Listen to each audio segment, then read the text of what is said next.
man. So anyway, oh Jesus, all right. So, ladies and gentlemen, I give you Casey Allen Rearick. I know he's involved in a lot of D.A. Levy stuff. That's about it. All you people booing Nick off, that's the main reason I come here. Hey, he's my brother. Thank you, Nick, for the wonderful introduction. I'm glad to be here. Glad to be reading with Katie Daly. Yeah. I'm glad to be reading with C. Allen Rearick. Yeah!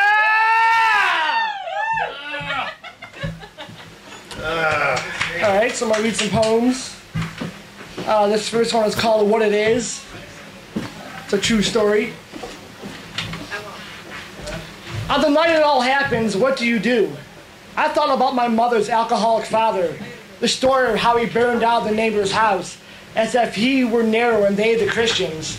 How one night he came home drunk, loaded his shotgun with whiskey, gin, beer, discarded hundreds of pellets into a fish tank he had purchased for his 4 daughters and son the night before. The rumors of his knowing where Hoffa lies buried, or the family he supposedly killed in Maryland.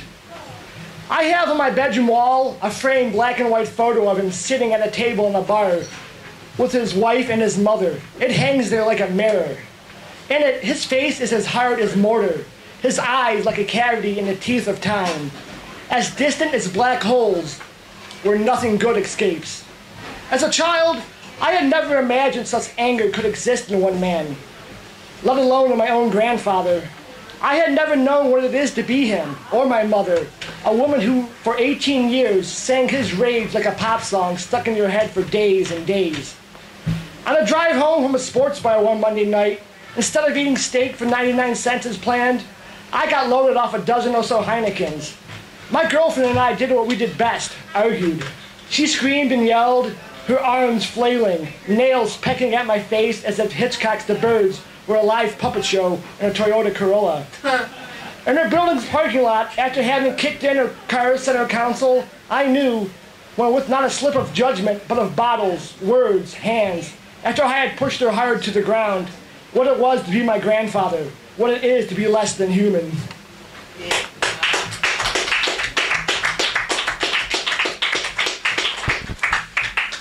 This next one is called A Place We Never Want to Call Home. He lies in a hooded sweat atop his bed, eyes closed yet awake and restless, and hopes the room, cold and empty on this, a cold, dark December night will just disappear. The walls hold him numb. His breath pale with anxiety, spells insomnia across the window's frozen panes as he goes over the night again and again in his mind.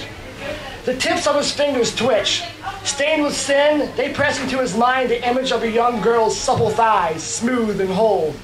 His hands, hungry to unwrap her sex, forcing them open like a rescue worker's trained, skillful hands, applying the jaws of life to the compressed metal of a deadly car wreck. And for her, this is precisely what life has become.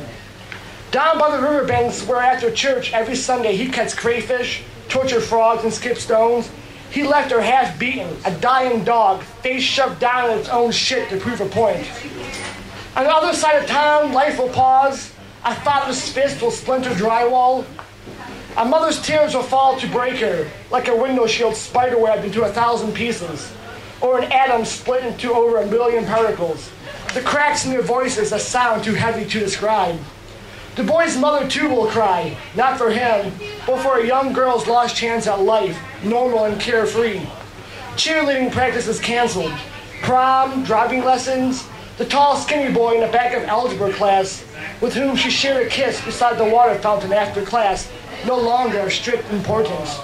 From a prison cell, his father, who once said, "Every whore deserves a chance to die," will shake his head, disappointed in his son's weakness, his inability to finish the job. For me, life will continue on, a constant reminder of hell and the things over which I have no control, and these, the revelations of a small town to which I've never been.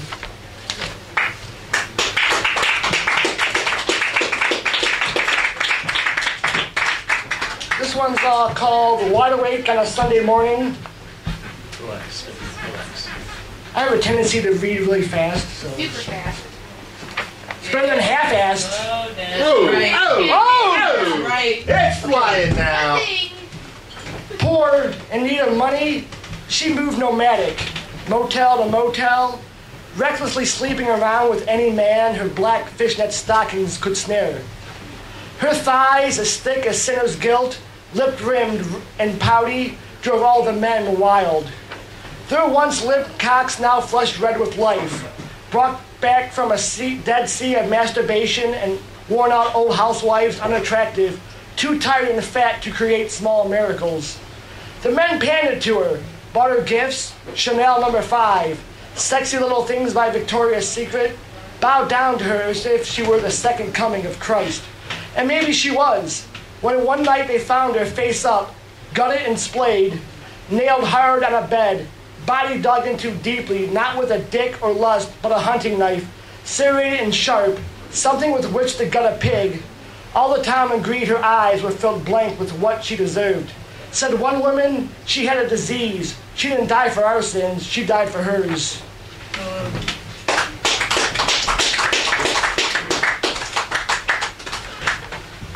This was another true story. I was drunk one night in my backyard with my gun. Not a good combination. Yeah, no, that's great. Yeah, what it takes. I held in my arms my grandfather's .22 caliber rifle. My hands, tempted by its cold, sleek feel, felt strong, powerful. I caressed its shiny wood stock the way I imagined Eve's slick-tongued words wrapped smoothly around Adam's unblemished heart. I lifted the scope to my eye, nuzzled the butt snug into my right shoulder, took aim from my back porch. In the time it took the breath of life to evaporate into night, blanket darkness, and circle the stars with causation, my finger hugged the barrel's half-moon trigger, pulling silence awake, and death rattled from its cold steel mouth, like a run-on sentence speeding towards a comma. There was a short pause, a splatter of blood on the white garage, like God's tears raining down from heaven. Then another shot and more blood. I put the gun down on my lap, watched as the skunk in my backyard struggled to move and to collapse. I am now a man. I have killed.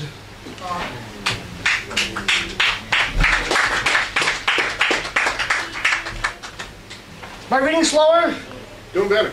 Yeah, man. Right. Just a little bit. You're doing well. This next one's called Do the Math. All winter, I've kept myself safely huddled inside this house, the snow outside mocking. Its pale whiteness, a stark reminder of when I was young and summer would arrive, I'd set fire to the soft white seeds dropped from the neighborhood cottonwoods. They'd stretch out along the grass, sidewalks, and streets like the lazy Sunday mornings I now spend watching football hung over on the couch from a night of too much drinking. How many times my youthful stupidity did I fear the flames and partial waltz would dance out of control? Head straight up a telephone pole, digest the neighbor's house, or even tiptoe down the sewer's metal grates to catch on fire the polluted water and explode the neighborhood. How many times did I turn my back, laugh and run as fast as I could in hopes it would? How many years have I sat in this house, alone as summers come and go, like a pin drop splashed unnoticed in an ocean?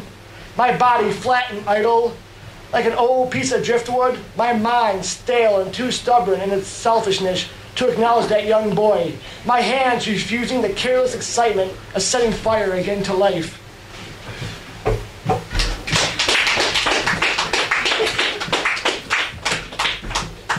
I don't really have a daughter, but I wrote a poem as if I did have a daughter. It was called Reading to My Daughter If I Had One, which obviously implies by the title, so I don't know why I explained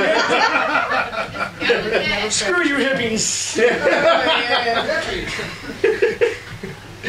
My daughter sits on my lap at the kitchen table while I read to her Hand Dance by Wanda Coleman. She is not yet 4. Her hands are soft and unbroken. They fidget with the petals of a yellow daisy.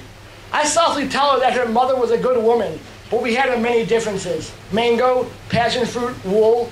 She understands none of this, not even the tau of unemployment. Only asks me the difference between time and distance. Time, I tell her, is this house where love once learned to breathe. And distance, like the memory of a loved one, is a void in which no conflict can escape.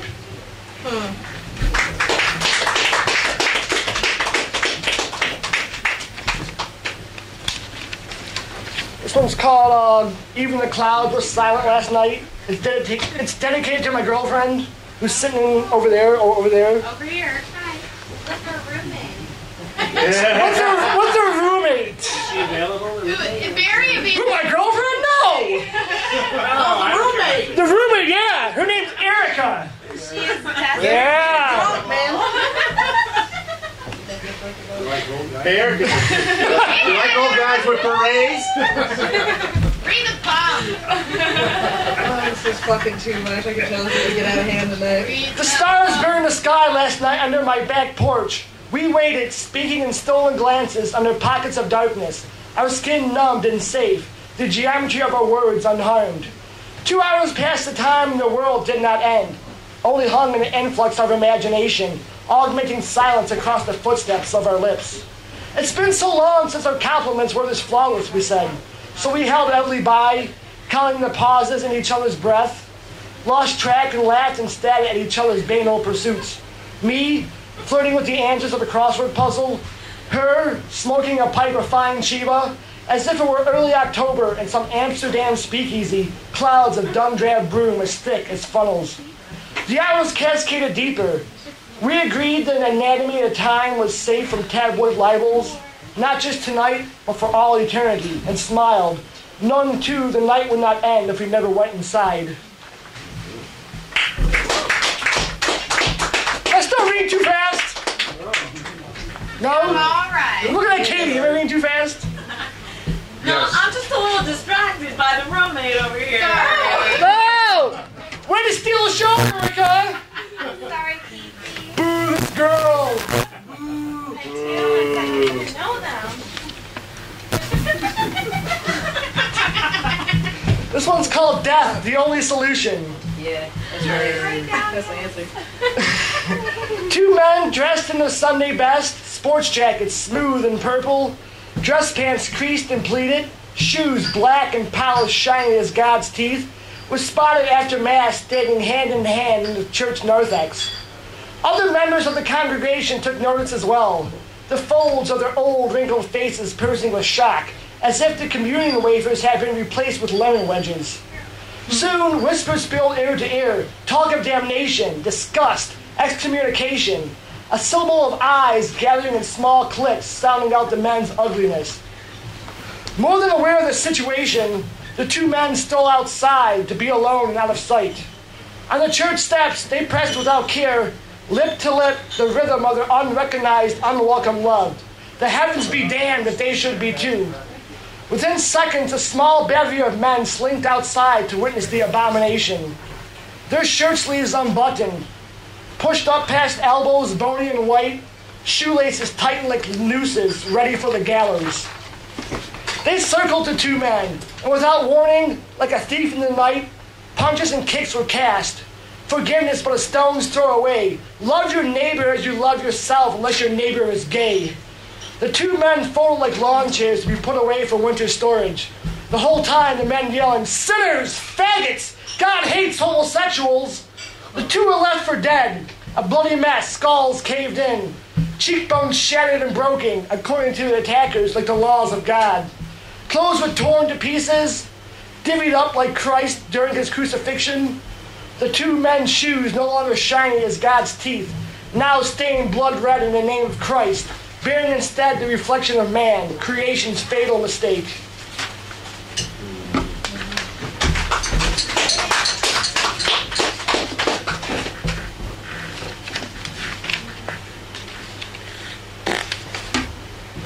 This is an old one. It's called Down at the West Side Market.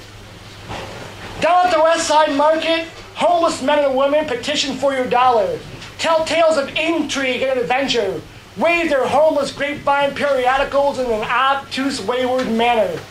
Down at the West Side Market, black men impress upon the ear ziggy notes of bebop, ragtime, jazz, and melodies of modern measure, all streaming from a brassy saxophone, cajoling with the contents of your pockets.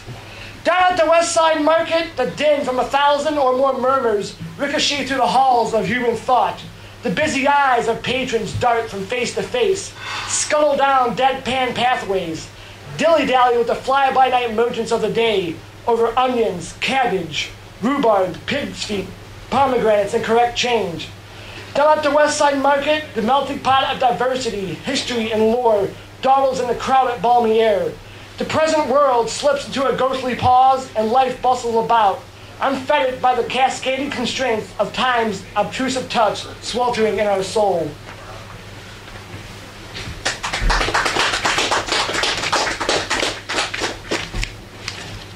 I'll read two more. This one's called The Day Geometry Fucked Me. It's an older one. I hate geometry. I didn't take it in summer school. I still failed. I never knew I'd use obtuse angles again. Nor did my 9th period geometry teacher's grotesque eyes mention I need theorems and proofs and a $20 debate against false cocaine promises and an air hockey table turned traitor. My whitewashed heart has been awake for hours, stock car pacing past twiddling thumbs and crooked smiles. But it's all right, because in 2 hours, the 8 a.m. morning sun will dye the smoke-lined basement a fire orange, melting my vampire skin and leaving my eyes a 1969 burning river. And I know Wayne Gretzky is somewhere laughing with all his trophies over the fact that I can't explain icing or score 4 come-from-behind goals to beat this Friday night addiction.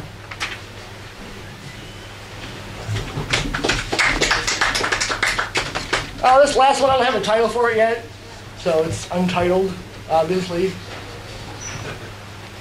When that night the rains came down like parishioners looking to heal the damned, darkness clung hard to the roofs of their mouths. Words, crowded with an alphabet of loss, spelled out a silence only the dead could understand. They kneeled, bent over in prayer at the foot of his grave on snow-covered ground. Vertebrae snapped with emotion, like the stems of flowers arched perpendicular by wind. Every breath laden with the reincarnation of his death. For far too long, his life had walked on pins and needles. People called him faggot, said he was worthless, pointed, laughed, called him pussy, said look at the freak. So he cleaved himself into the darkness for fear of becoming it. They found him cold and pale, face up on his kitchen floor, his arm a suicide note of Braille, written by a spoonful of God's medicine boiled under a hot sun. In awkward perfect grace, he created a beautiful apocalypse, a final act of art, a tribute to the ugliness of American beauty. His memory will live on, pushing through the seasons to punish those who have come to love him. Tomorrow will hold him the perfect architect of death, but the roses on his grave will not survive the winter.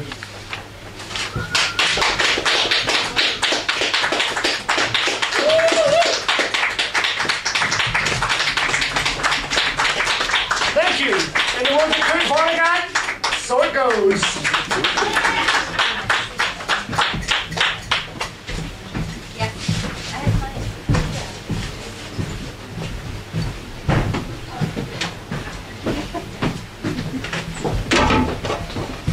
All right, get it up for Casey Rearick. See Alan Rearick. Come on. Where's all the damn sign-ups?